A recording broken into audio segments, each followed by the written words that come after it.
President has made his position on China quite clear, although I do have an additional statement that he just shared with me in the Oval Office. The ball is in China's court. China needs to make a deal with us. We don't have to make a deal with them. There's no difference between China and any other country except they are much larger. And China wants what we have, what every country wants, what we have, the American consumer. Or to put it another way, they need our money. So the president, again, has made it quite clear that he's open to a deal with China, but China needs to make a deal with the United States of America. It's not a drought, pest outbreak, or climate change, but across the cornfields of Iowa, Kansas's sorghum farms, and Illinois' soybean belts, silence reigns. Tractors sit idle, silos overflow, and contracts lie broken. For thousands of American farmers, the unthinkable has happened. China has walked away. Once a vital lifeline for rural America, U.S. agricultural exports to China have collapsed, plunging to lows unseen in decades. What was once a cornerstone of the farming economy has crumbled, leaving livelihoods hanging in the balance and communities bracing for impact in a trade fallout with consequences far beyond the fields. We have previously stated our position on the relevant issue many times. I would like to reiterate here that measures such as levying port fees and imposing tariffs on cargo handling equipment are harmful to both sides. Sorghum, soybeans, wheat, dairy, pork. Entire categories of American agricultural exports are drying up. Not because the crops have failed, not because the food isn't there, but because the trade relationship between the United States and China is crumbling. What began as a slow unraveling has become a full-blown collapse, and the consequences are rippling through every corner of rural America. Before we dive deeper, a quick note. Our team is working overtime to bring you this critical coverage.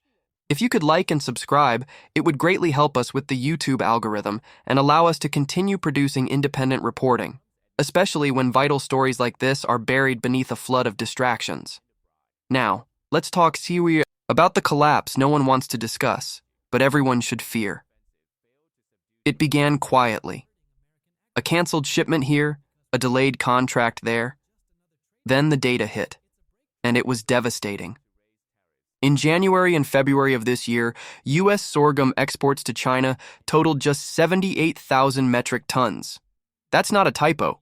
It represents a jaw-dropping 95% drop from the same period the year before, when China had purchased over 1.4 million metric tons. A 95% collapse, and sorghum is just the tip of the iceberg.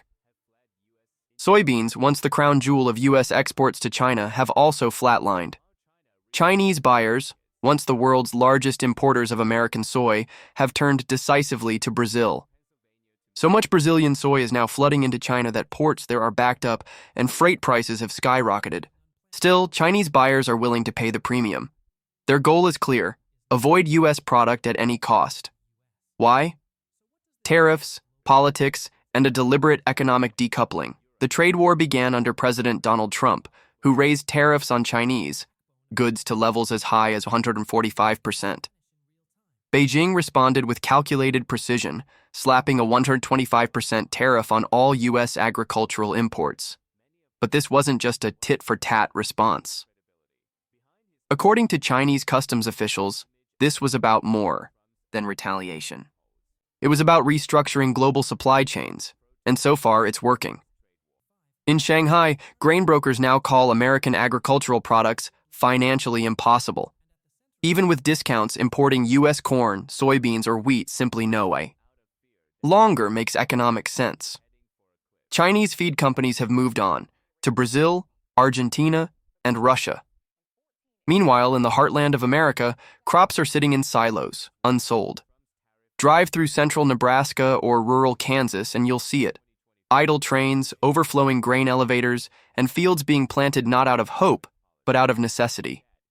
Farmers know the odds are slim. Still, they plant to keep their land active, to preserve the rhythm of their operations, and to hope for a better season. Even if that crop may never be sold, this is not an abstract crisis. This is real economic devastation. The U.S. Department of Agriculture reported that domestic sorghum inventories in March were up 42% from the previous year. That's not a surplus. It's a glut. And glut crushes prices. With exports gone, domestic markets are flooded. Prices for sorghum, soybeans, and even corn have fallen to levels where many farmers are now losing money on every acre. Some have switched to less volatile crops. Others are holding out, gambling on a future trade deal. Most are simply praying for government relief. The Trump administration has floated the idea of a new bailout, a multi-billion-dollar farm aid package, but nothing has been finalized.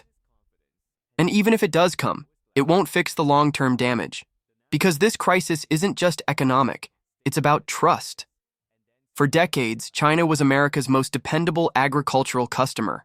Now, that trust is gone, and it may not return. China used to be the largest buyer of American soybeans, the top importer of U.S. corn, and the driving force behind a pork boom that fueled entire livestock processing industries across Iowa and the Carolinas. That relationship supported thousands of farmers, workers, and communities for decades. But now that trust is gone, and the collapse is accelerating. China is methodically rebuilding its food supply network around countries it deems more stable, less hostile, and less likely to weaponize trade. Brazil, Argentina, Russia, and even African nations are stepping in to fill the void. And once these deals are signed, once the new infrastructure is in place, they won't be undone. Global trade is not purely transactional, it is relational. When a nation burns the bridge to its biggest customer, that customer doesn't come back. They build a new bridge elsewhere, and that's exactly what China is doing. But this isn't just about soybeans. It's a broader geopolitical shift. In Beijing, officials are sending a clear message. The United States is no longer a preferred partner. Chinese leaders are doubling down on Brazilian agriculture, investing heavily in logistics and infrastructure projects across Africa, and signing long-term grain deals with Russia, agreements that would have been unimaginable just 5 years ago. The strategic intent is clear. The U.S. is being replaced, and American farmers are being left behind. On the ground, the fallout is already visible. In Kansas, some sorghum growers have given up entirely. In Illinois, soybean farmers are holding emergency meetings. In Texas, wheat producers are lobbying Congress, desperate for intervention. But Washington's hands appear tied. The tariffs remain, the retaliations have landed, and the rest of the world is moving on. Meanwhile, rural America is feeling the shockwaves. Farm bankruptcies are rising. Equipment dealers are reporting sharp declines in sales. Lenders are bracing for defaults. And small towns, already struggling with decades of economic decline, are seeing their final economic lifeline vanish. Because when agriculture goes under, it doesn't happen in isolation. The entire ecosystem crumbles. The mechanic loses customers. The grain elevator sits idle. The school sees enrollment drop. The local bank closes branches. The diner loses its regulars. This isn't just a farming crisis. It's a national one. And yet, it's happening in slow motion. Too gradual to dominate headlines. Too complex to fit into a 30-second news segment. But too serious to ignore. So what now? There are faint signs Washington may finally grasp the urgency. The Department of Agriculture has acknowledged the collapse in exports. The White House has signaled a willingness to review trade policies. But reviewing is not reversing. And each week that passes without concrete action deepens the crisis. Some lawmakers are now calling for immediate tariff rollbacks.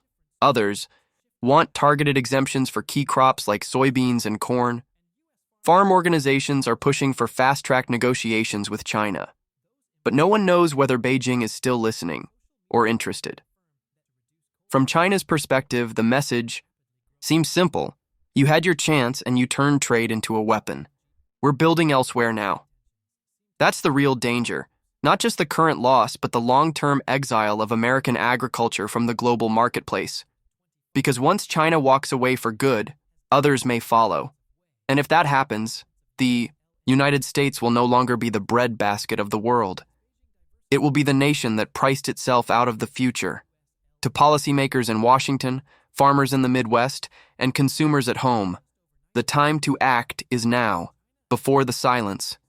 Spreading through the fields reaches the economy and the heart of the nation itself.